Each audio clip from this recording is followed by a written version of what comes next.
today to commemorate the End of Violence Against Women campaign, co-hosted by the Corobel School of the Asia-Pacific Affairs at the Australian National University and the International Committee of the Red Cross. I'm Farhunda Akbari, a PhD student at the Corobel School, and I will be moderating today's panel. In the first panel of the Spotlight Afghanistan, we aim to discuss the dire situation of women in Afghanistan and their access to justice and security. The second panel, moderated by Professor Bina Di Costa, is on Wednesday, 8th of December, which is dedicated to prioritizing actions with girls, access to protection and rights. We hope to see you then as well. It will be around the same time.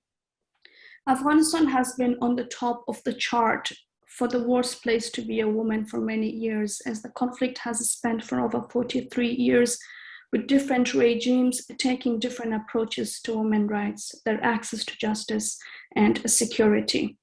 The suffering of Afghan women has become multi-layered, and their agency and rights have become deeply political. With the Taliban takeover, the situation of women in Afghanistan is at its worst, as we have seen the continuation of the Taliban's discriminatory policies and gender apartheid. As we are speaking today, millions of girls do not have access to secondary schools in many parts of Afghanistan. Professional women are dismissed from their jobs and are imprisoned at home. Millions of households in Afghanistan are relying on women's economic activities outside the private domain and rely on their income. These families and communities are now facing extreme poverty and starvation. There are millions of widows in Afghanistan who are the only breadwinner in the country. As women are enforced to become invisible once again under our watch from political and social spheres. The US and the international coalition forces justified the war in Afghanistan using the rhetoric of protecting women's rights. With the military withdrawal and the collapse of the Afghan government, and then the return of the Taliban on 15th of August.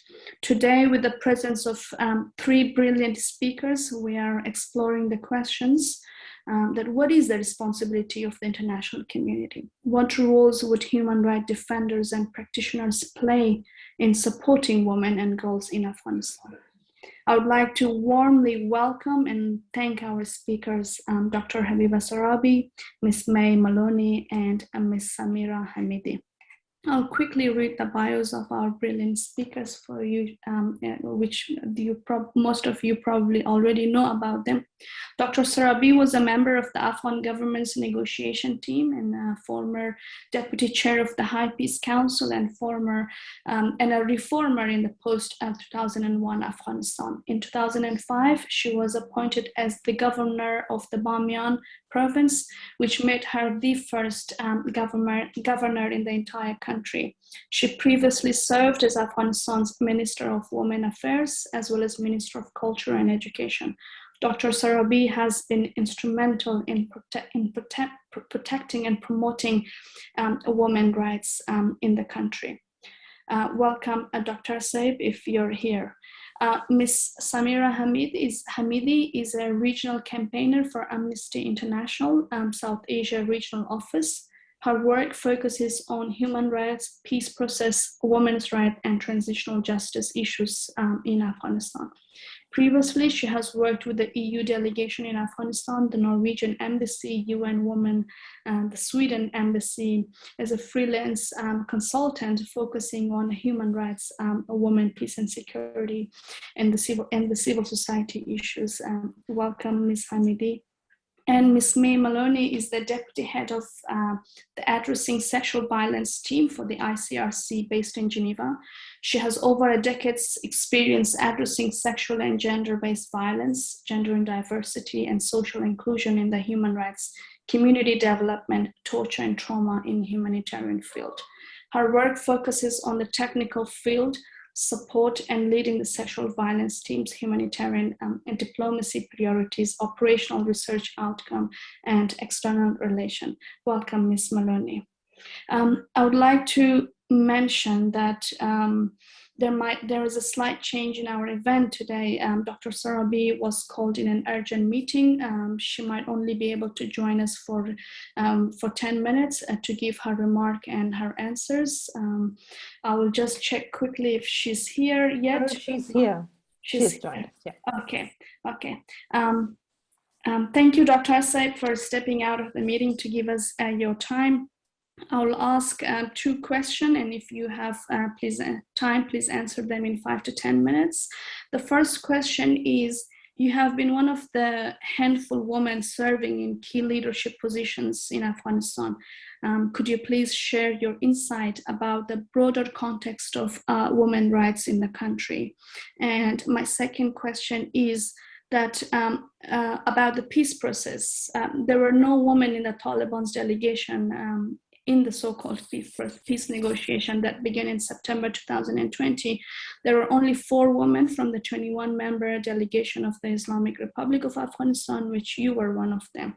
So in the context that how critical the status of women is, and also as a major topic of conflict between the 2 parties, would you please shed some light on the meaningfulness of women's participation in the peace negotiation?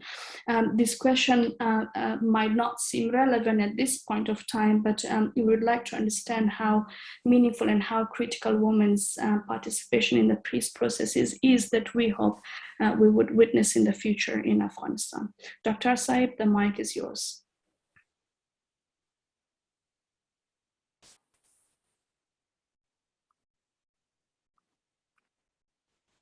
She's muted, just inform her. I'm sorry. Thank you very much, Farkhunda Jan. Good evening to you, to all friends that they are over Australia, and good morning to the friends that they are in Western country. Thank you for having me. What is women's rights meaning during the time that, especially 2 decades that we had passed and we had in Afghanistan? As a woman, as an activist, as a person that I have been for a long time involved with the women issue, women's rights. So something that which is very critical and very important for women is the Constitution. Constitution in Afghanistan gives us the guarantee that we can lobby for our rights. We can understand that in which situation we are. So Constitution gave us the opportunity that we have 26% of women in the parliament. Constitution gave us the opportunity that girls could go to school and the higher education. And within this 20 years, we had many of girls attending the higher education abroad. And so we had in different level of high degree, like master degree, PhD, and so many. So the healthcare, the economic empowerment, empowering the women. So all of them, of course, is we guaranteed by our Constitution. Our Constitution was one of the most prominent and very good Constitution even in the region. So the second thing that we have got during that 20 years and proud of that is the networking that was enabling women to be together and to work together, to lobby together. Of course, in Afghanistan, we had, it was a short time to have that prominent women activists in civil society, but even that, the women that they had this opportunity to work inside Afghanistan, they were very, and they were very empowered, and also they were encouraged by each of them to work for women and to lobby for women's rights. If something could be happen in the government, the voice of women were very strong, and all together they were able to lobby for each other for anything that happened negatively for the women. Of course, the CEDAW is another thing that all the treaties that coming from the UN UN Council, of course, the government of Afghanistan had obligation, and women network and also the women ministry were able to lobby for that. These were, I mean, for us as a kind of grantee that we had a lobby for women's rights, and we were together. We had a very, very tight networking. And of course, the situation got better and better day by day. Unfortunately, up to the 15th of August, that everything demolished and everything destroyed. And the negotiation team, I'm coming to that point. Of course, I was one of the 4 female negotiator within the negotiating team. But from the other side, there was no any women participated, not only for the negotiation team, but also if there were some conference, there were some meetings, some international meeting.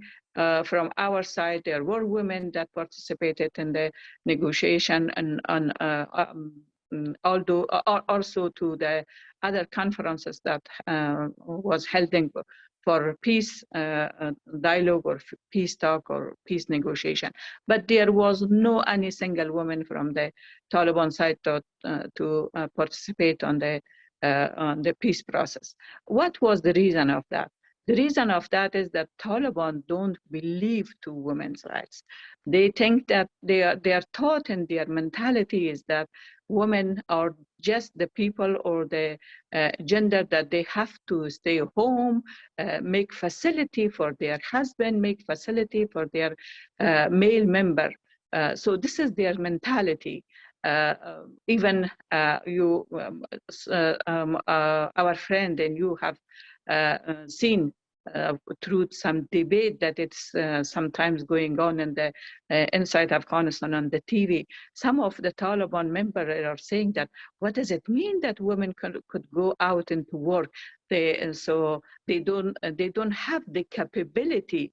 They even use the word of capability. They don't have the capability to do such a work. So, but the history and the past 20 years showed us that we have the capability, and if there will be opportunity, of course, the capability are there, the power is there. So that's why Taliban don't believe that. So the participation of women on the peace process is very, very crucial and important, because women are a part of the society. If the society without the empowering women can be, I mean, it will be not progress for such a society if there will be not women on the peace process. Of course, there are so many elements during the peace process, the reintegration, the ceasefire, and so many other things that women should be, and especially the monitoring of the ceasefire and the reintegration is a part of the very crucial element that women should take part on that. Unfortunately, due to collapse of the 15th of August, everything destroyed, and so even we were not able to participate, or to ceasefires could come, or there should be a monitoring body, or there should be a reintegration system. Nothing happened. So that's why it is, we cannot call it the I mean, this government is a kind of government. They took everything by force, by military wise. So that's why nothing happened for monitoring, to monitoring ceasefire, to be integration. So now I'm sure that everyone knows that what's going on in Afghanistan according to this revenge from the past government staff, and also from women that they cannot go to school, girls cannot go to school, women cannot go to work. So these are the problem and catastrophe that we are facing today in Afghanistan because of they enter by force and took by force, and so this it was the result. Thank you very much. Thank you, Dr. Aseb. I know that you have to leave soon.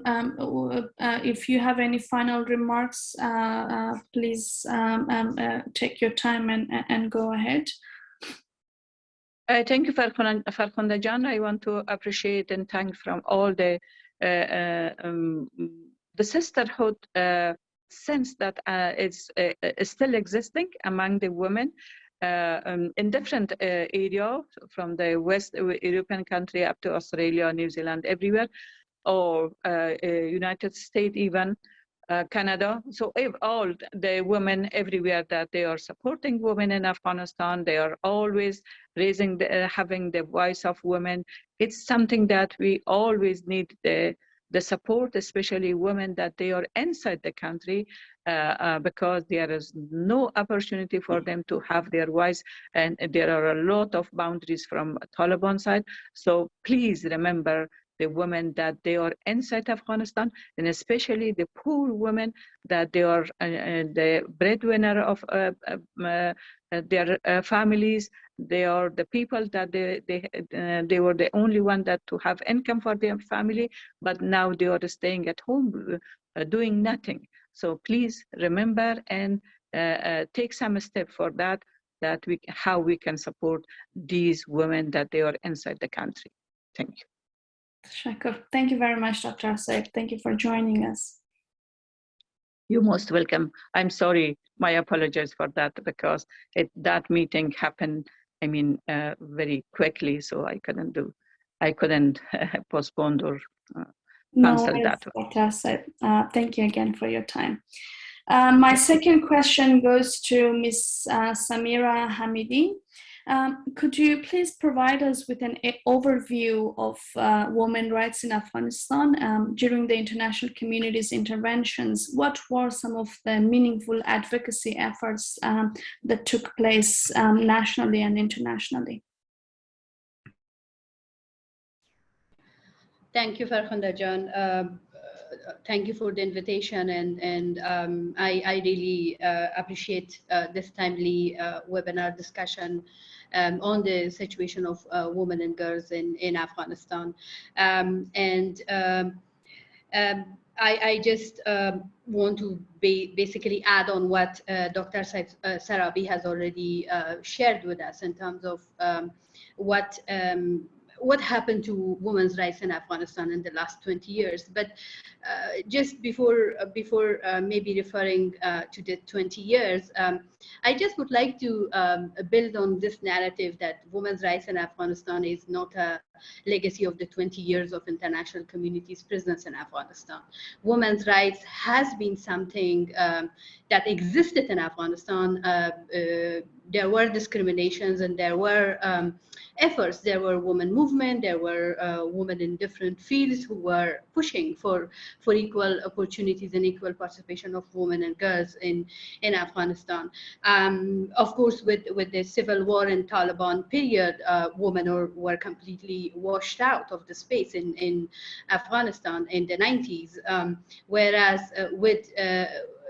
with collapse of Taliban in 2001 and of course intervention of international community, this was another opportunity that women activists, women in general, used to carry on what they were doing, and they just basically tried to build on what was left behind.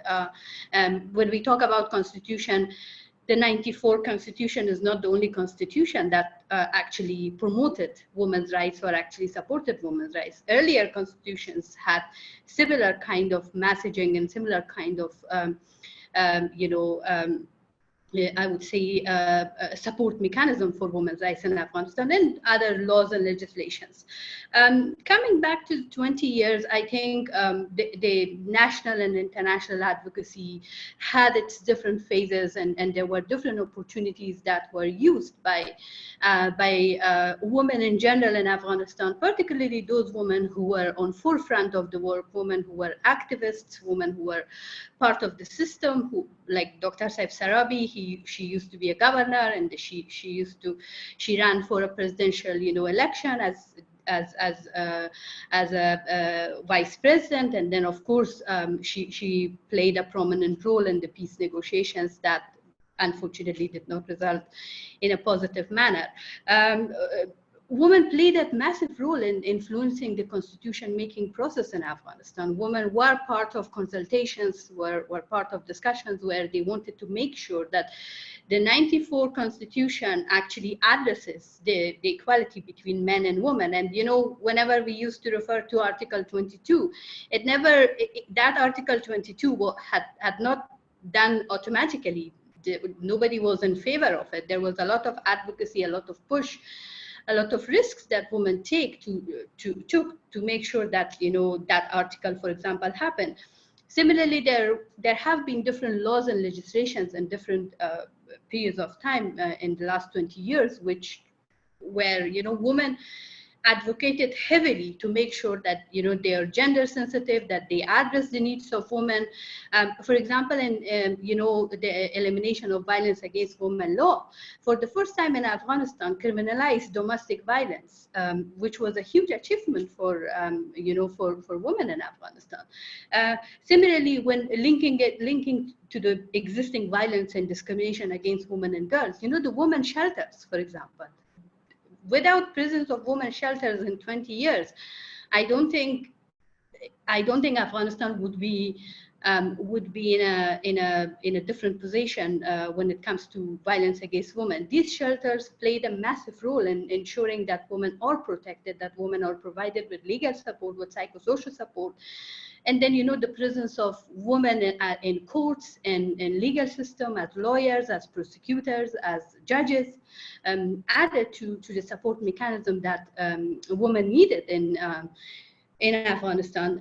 Of course, when we look at the women's political, social, and economical participation, a massive change in 20 years where, we had a good number of women in the parliament and senate, businesswomen. They played a massive role introducing women businesses, introducing why women should be economically self-sufficient, economically empowered. And then at international level, there has been a lot of advocacy to ensure that, Afghanistan is held accountable towards implementation of international human rights law.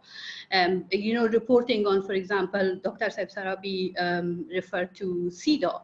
Afghanistan government did manage to report on CEDAW, on implementation of CEDAW in Afghanistan. Or, for example, Afghanistan was included among other 50 plus countries to have a national action plan on women, peace, and security, which the country did not have.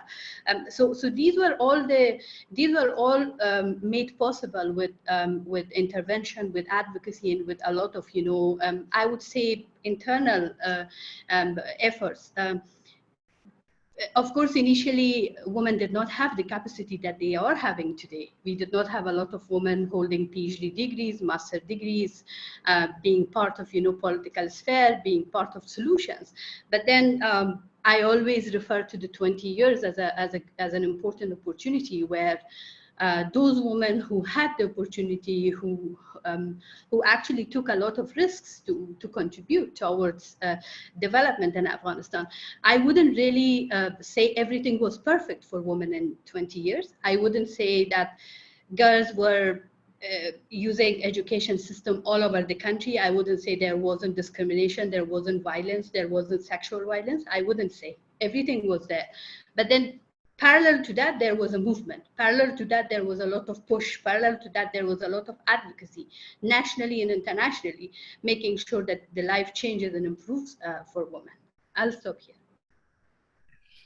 Thank you very much for the very, very rich insight and showing the different textures of how things were conducted in the country, and then the sense that that we get insight from inside the country about how women's rights were advocated for and how it was captured. If I may share a comment about this, when I asked one of the prominent women rights advocate, and she said whether women's right was protected or was being meaningfully advocated for in the country, and she said, look, the fact that women's right is becoming part of the discourse in the country is itself an achievement. That on every the sarhan or every dining table, when men and women, Afghan families sit, they would discuss it, whether they agree on it or on anything about it. But the fact that it's becoming part of the discourse in the country, this is a beginning. As you mentioned, 20 years was not only the start of it, but the fact that we have been in 43 years of war, it really did take away any kind of voice and agency, women being the most vulnerable, and for as a traditional and patriarchal society, carrying the honor, I think the first thing that was always absent or easy to sort of diminish was women's rights. So thank you very much, Ms. Hamidi. I'll return to you for the second round of questions, but now I'll turn to Ms. May Maloney. As one of the very few organizations in the country, the Icrc, please tell us about Icrc's response to recent events in Afghanistan. How are you working to ensure women have access to resources such as healthcare centers? And as a humanitarian aid organization, are you able to reach those in need in rural areas as well as urban areas? Ms. Maloney, the mic is yours. Thank you. Thank you very much, Rakunda Jan. It's my pleasure to be here and to join this very esteemed and incredibly interesting panel. And it's very nice to see so many familiar names listening in and joining this conversation. And it's also very important, I think, that we take time to have this in-depth discussion as part of the 16 days of action against violence against women, or gender-based violence, or against sexual violence, as we focus on in the Icrc. And so, as some of you listening online may know, the work of the Icrc is based primarily on the Geneva Conventions of 1949 and their additional protocols and statutes. And as such, the Icrc is an independent, neutral organization, and we work in places of conflict, such as international armed conflict, in other situations of violence, and we have a particular role to play in places of detention around the globe, including visiting prisoners of war, for example, but in lots of detention settings. And in all of the places that our people act to provide humanitarian protection or assistance or help programs to people, such as healthcare programs, livelihoods, water, crop inputs, we draw primarily on this international humanitarian law entry point.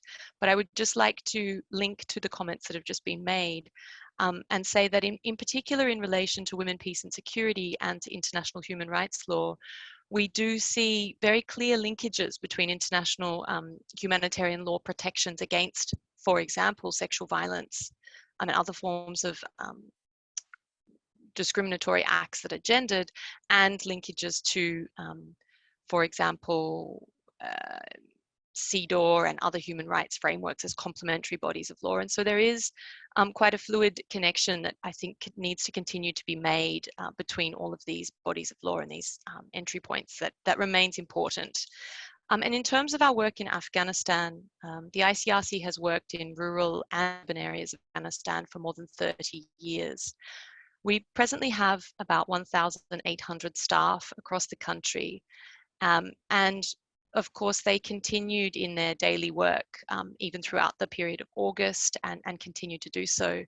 And across that period of 30 years, we've built relationships and established impartial and neutral assistance to help people in need, including through dialogue with different governing authorities. And I think that it's important to really state from the outset that the situation we see now is very concerning. And we're very concerned about the imminent collapse of health infrastructure, for example, which has very important implications for some of the healthcare gains that have just been mentioned that are so essential for things like maternal and child health, sexual and reproductive health service provision, but in general are really important for communities everywhere. And we're also very concerned about electricity infrastructure, basic infrastructure around water, and all of the essential services that are needed. And we see that the combination of, conflict, including the combination of different levels of access to services that have been experienced across the last 20 years, which is a period that the other esteemed panelists have just been talking about, has resulted in increasing and compounding inequalities. And in combination with COVID-19, which continues to have an impact, we're really concerned about health infrastructure in particular. And as such, we're working to support 18 regional health and provincial health centres and hospitals, including also the Physical Rehabilitation Centre. And this is an important thing to focus on, the Physical Rehabilitation Centre, because of course there are many people with disabilities who may be in a more precarious situation in terms of healthcare overall, and this does affect, of course, women and girls. And we do need to also understand the situations and experiences for women and girls with disabilities and their access to these essential services. In terms of the question today about security and justice, I'd like to speak just a little bit about women's secure access to health infrastructure at the moment. So we at the Icrc think a lot and act continuously on the issue of the health and safety of communities, and in particular the safety of health infrastructure and how people can get to it, how people feel when they get there about the security that might be surrounding the centre, and what impacts that might have on their trust in access to health services. And so, for example, we've recently published some research on the issues of, for example, mandatory reporting and issues on health security and how that can be off-putting to some people, particularly perhaps women and girls or groups at risk of certain types of violence. And so globally, we take an approach of focusing on this issue, as well as paying attention to healthcare in danger. And so in terms of our approach to health access in Afghanistan, we take a gender-sensitive approach. And we've taken this approach since specifically the decade following 2010, when we responded to a number of security incidents around health services and hospitals in Afghanistan. At that time, we engaged with women and girls and with different authorities to ask what would make health access safer for people. And so, we carry on with this consultation and this important approach to ensuring we have a gender sensitive infrastructure, which includes, for example, sex segregated entrances, but also ensuring that we continuously advocate for female humanitarian aid workers and health staff to be able to continue to work so that they may continue to reflect the community and also meet the needs of women and girls in the community. And this is part of a circular process of ensuring continued access and not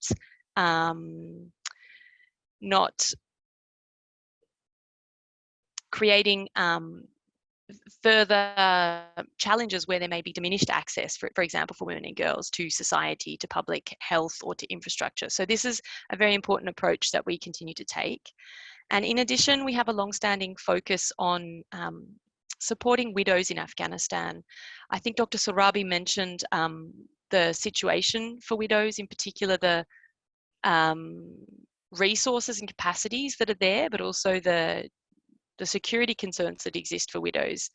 And so we presently run economic support programs that provide financial assistance to women who have been widowed and to their children to re-establish economic activities. And we continue to listen to them about the precarious state of the economy and of livelihoods that continues to be a concern. overall. And so we wish to continue to draw their concerns to the fore around the general need for humanitarian assistance overall across the country. But the questions that are also raised are, of course, beyond just humanitarian assistance. So the questions that I think are very pertinent for us to look at as well today are, what are the longer term protections looking like if we think about, for example, supports to widows over time?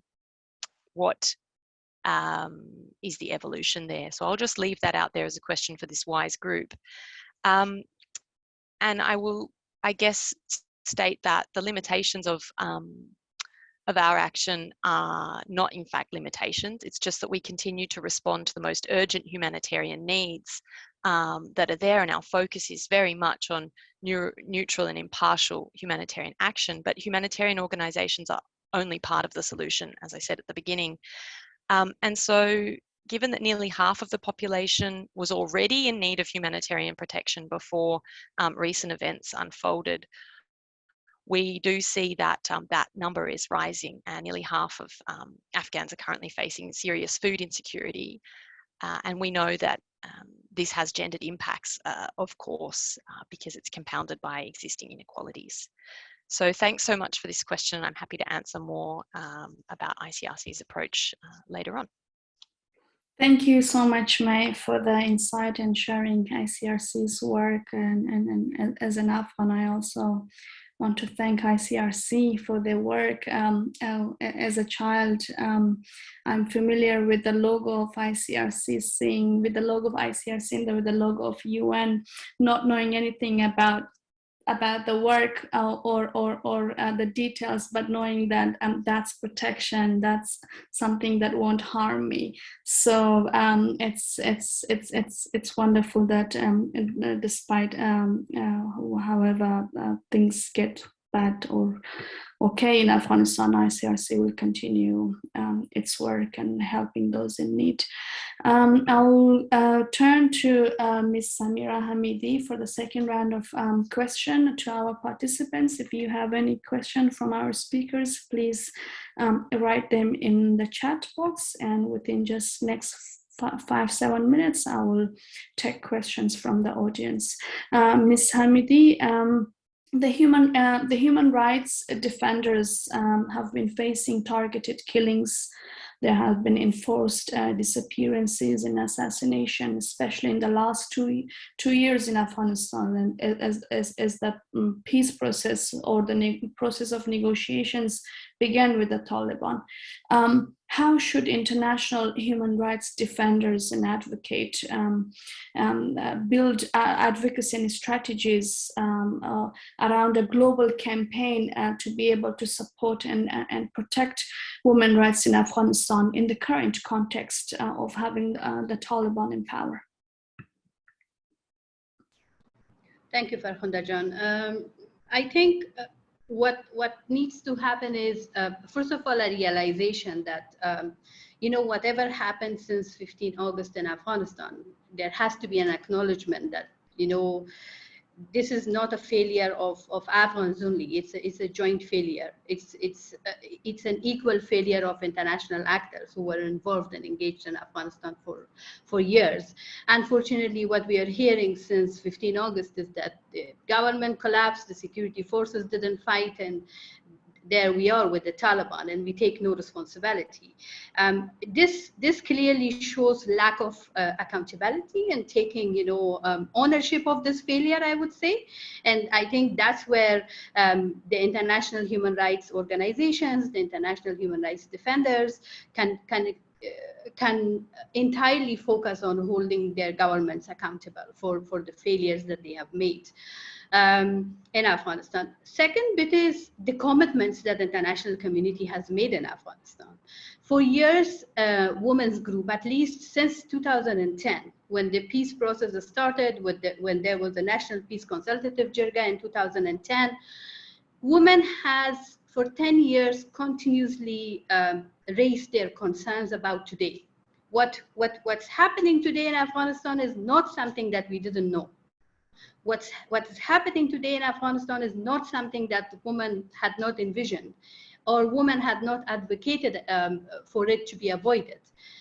There has been constant advocacy, lobby, pressure, questioning international community for, for meaningful exit from Afghanistan, for responsible exit from Afghanistan, for ensuring that the billions of dollars that they spend in Afghanistan for 20 years do not go waste. Simple as that. And what we are seeing today in Afghanistan is exactly that's happening. And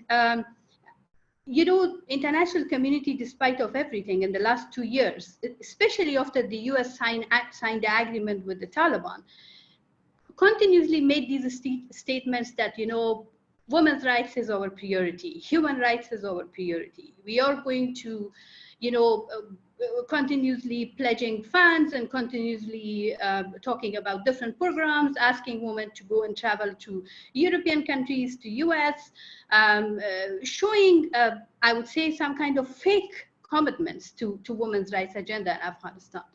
That's where we need to hold them accountable again for their commitments. We are not asking anything new. We are not asking any magic for them. They have made certain commitments during different periods of time. They even made commitments, specific commitments, just before end of military withdrawal, which 31st August. They had a statement of 100 countries stating and ensuring that they remain committed to support human rights and women's rights in Afghanistan. They have to just put that into practice.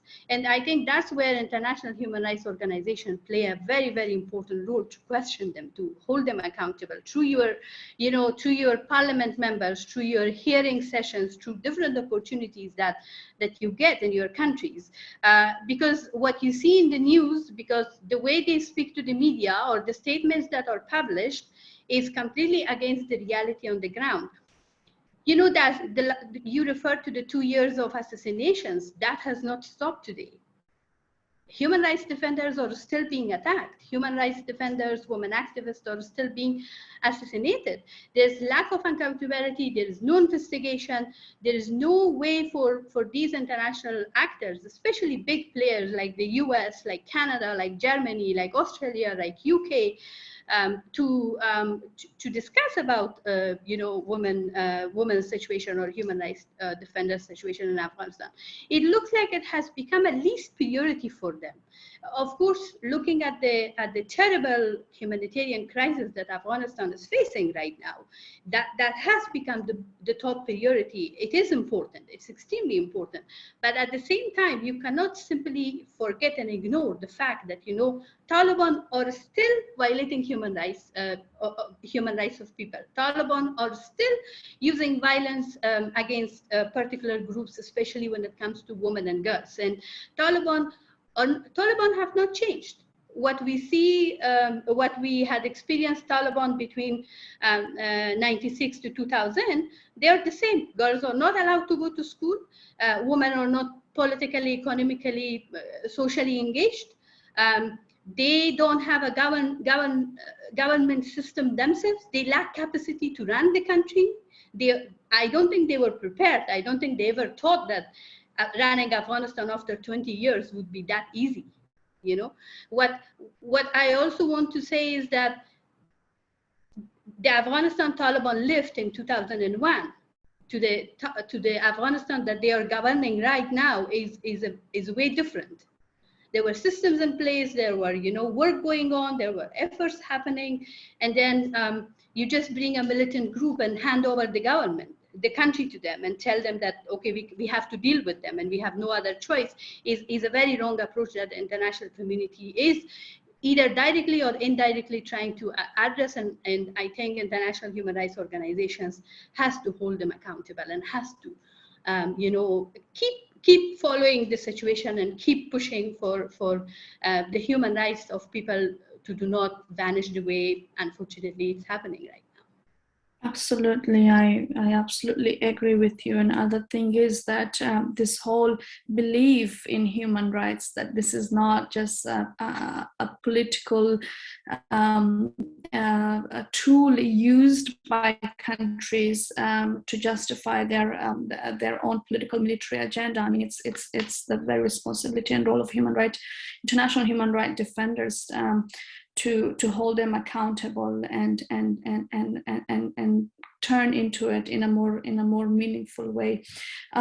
We are a bit behind the time, so I will turn to Ms. May for the final question. May, can you please tell us a bit about ICRC's work on sexual violence and how the recent events have had an impact on this? Have you been able to continue working? Yes, thank you very much for this question too. So I might just very briefly speak broadly about ICRC's approach to addressing sexual violence and then offer just some small comments about the second half of your question. So the ICRC works to address sexual and gender-based violence across the globe, but our work and the approach that's used varies from region to region and context to context, depending on the different circumstances that exist, but also depending on, for example, the different programming that the ICRC offers in different domains. And so in our work, what we know, and of course our work stems from international humanitarian law, what we know is that sexual violence is often utilized as a tactical or strategic means of overwhelming or weakening an adversary, but it can also be used opportunistically, and it links in very much so with broader gendered violence and structural sort of discrimination. And so we typically focus our actions on sexual violence in conflict in particular, but we also recognize that this fits within wider gender-based violence, and that wider gender-based violence creates humanitarian and protection concerns, some of which we may be in a position to offer a response or some effective prevention or risk mitigation around. And although we're not an organization that focuses specifically or only or that specializes in the needs of women and girls, as I said, we're impartial. We look at the needs of the whole community. We recognize, of course, that women and girls are often the most targeted or most at risk of gender-based violence, sexual violence, and that they therefore need to be engaged as community groups or people at risk. And this intersects with other factors, including ethnicity, for example, which may exacerbate risk. But just to say, we also work with men and boys that may be at risk for reasons related to the understanding of sexual violence that I've just outlined. So working to address sexual violence, actually indeed working to eliminate sexual violence, is a priority of the ICRC's, and it stems from our work on international humanitarian law, but our experience over more than a century of working in communities and with communities affected by conflict, and indeed of being comprised by staff who are affected by conflict within various contexts around the world. So we adopt an approach to addressing sexual violence that is multidisciplinary, that is survivor-centered. And we also say that all of our teams have a role to play. Everyone in the organization has a role to play in prevention, in risk mitigation, or in offering a response to the needs of people who've experienced sexual violence. So as part of this work, we in practice provide, for example, in many contexts around the world where we're supporting healthcare, we provide healthcare, including direct clinical management of rape and sexual violence, and sexual and reproductive healthcare, including onward referrals to really specialized reconstructive surgery and support services, for example. We also provide specialized mental health and psychosocial support to victims of violence, including victims of sexual violence. And in addition, we partner with local clinics or psychosocial and mental health service providers in some places to reinforce their capacity to respond to the types of gender-based violence that have a nexus to conflict, and that may be, for example, acute or en masse in a way that may be distinct from sometimes other forms of gender-based violence, which are incredibly prevalent everywhere in the world. But there can be relevant value add, of course, in the specialized approaches that we take. We also provide protection for victim survivors of sexual violence, such as relocation of people at risk or people who face ongoing violence, engagement with communities to identify places and locations where people might be most at risk, or groups of people who may be most at risk. And we engage in protection dialogue with armed actors and authorities on sexual violence. And this is important because we do it everywhere, because it's part of IHL. It means we can talk about it as something that's prohibited by that body of law that we represent. We also provide direct cash grants and assistance in many contexts to those who might be at risk of sexual violence, including, for example, people who might be at risk of what's called survival sex in the humanitarian world, and also in, development circles and many feminist circles as well. And we also provide direct cash grants to those who have experienced sexual violence so that they may access response services.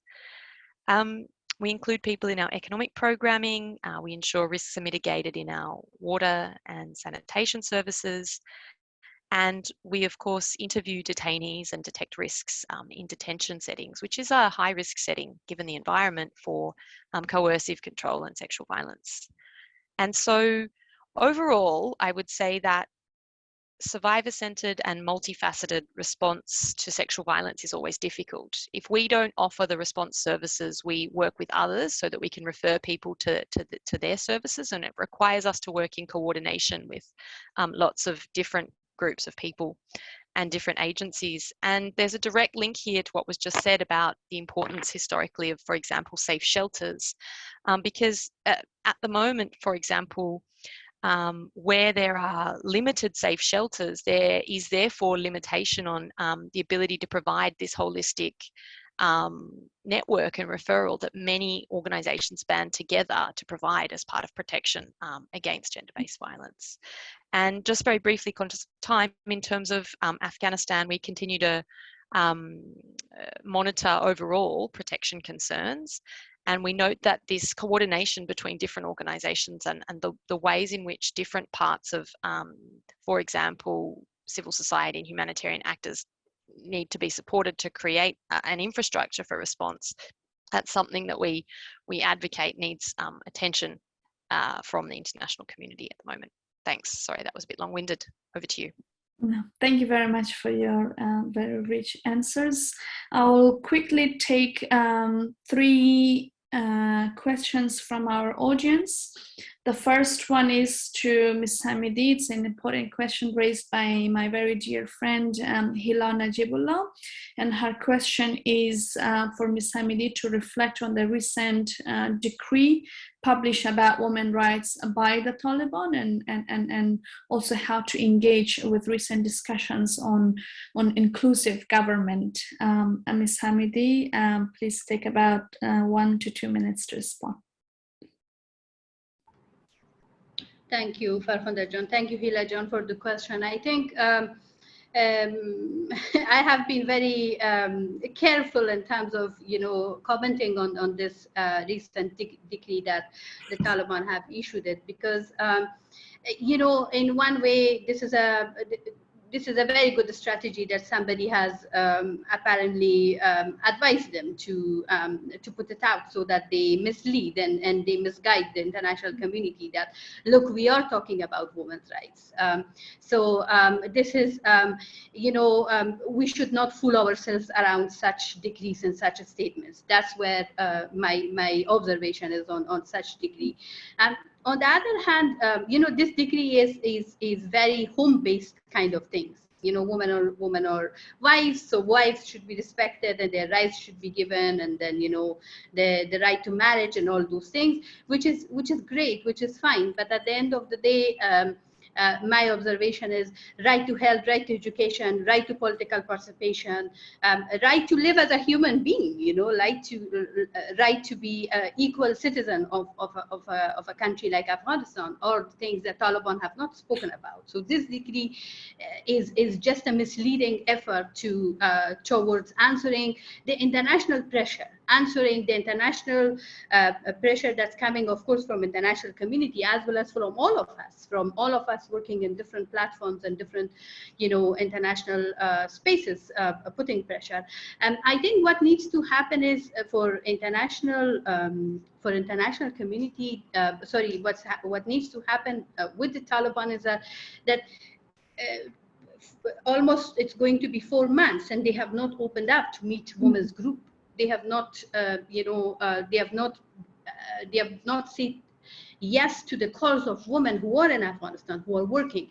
That's something that has to change. That's something that they need to, if they really respect women's rights in Afghanistan, they need to do that. And for that, I guess women have tried their best. They have constantly in the last 4 months called on the Taliban to meet them and to sit with them and discuss women's rights.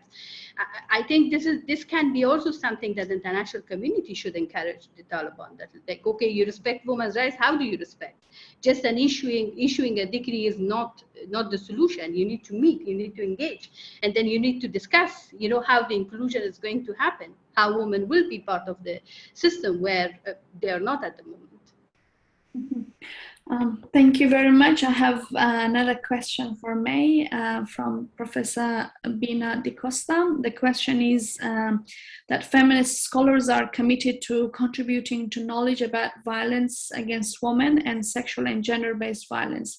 Do you have any specific advice for us in terms of data and evidence gaps in Afghanistan that are urgent to explore following the Taliban takeover?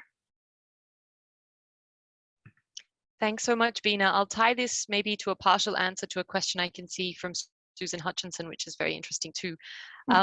So the first thing is Icrc participates in, as an observer in gender-based violence area of responsibility or interagency coordination mechanisms. And two very interesting pieces of information may be relevant here. One is that CARE supported, and perhaps Samira has a comment on this, an audit and contact with women's organizations in Afghanistan following the evacuation to ask them if they were operational and still in Afghanistan and what supports they needed. And that report found that a lot of women who were leading civil society-based movements related to addressing, for example, gender-based violence, and I'll speak to that one because that's the angle that I work on, that they had not been evacuated or had not evacuated. And so there is this question, I guess, pending about the recommendations that they've put forward to the international community and who's listening to those and responding to those.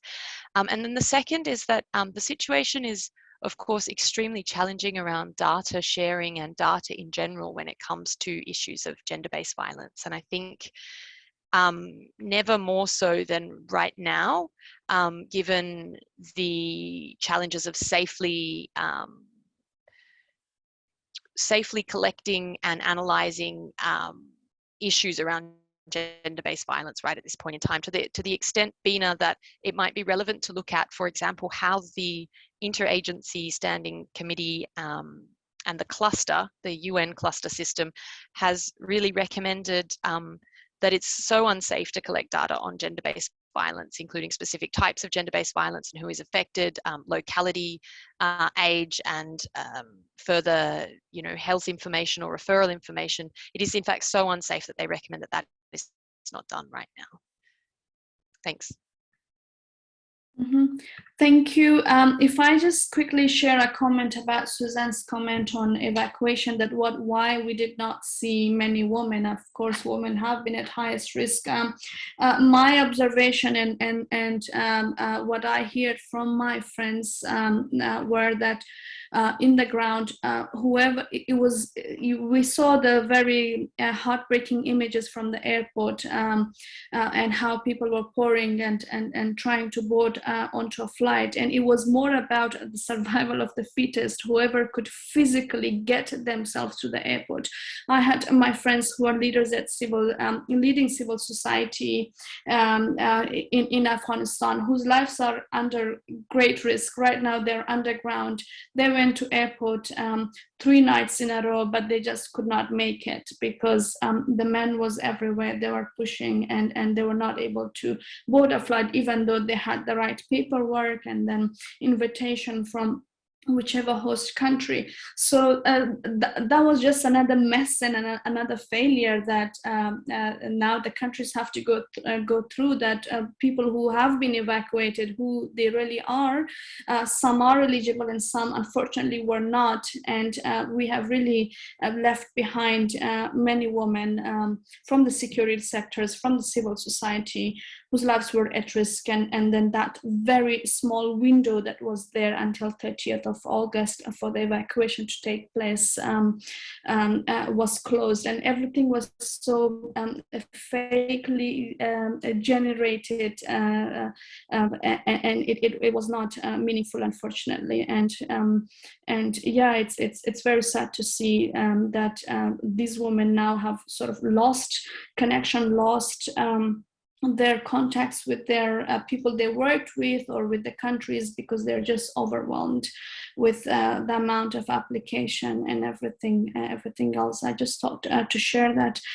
We're 3 minutes over time. I'm not sure if I can ask just another question, but if I get just 2 more minutes from everybody, and if our panelists could address a very important question Dr. Srinjoy Bose raised about this urban-rural divide in Afghanistan. There is a myth and a narrative that is being pushed by journalists, and mainly men and Western journalists, that women in Afghanistan are opening their arms to the Taliban in terms of the security, and the fact that the last 20 years was just for some elite urban women. What do you guys think? Is this reality or myth based on your work in Afghanistan, and how do you see that such a narrative can be dangerous for protection of women's rights in Afghanistan? Thank you. I can briefly speak about this. I think this topic requires another webinar, because it's not really possible to speak about it in such a short period of time. But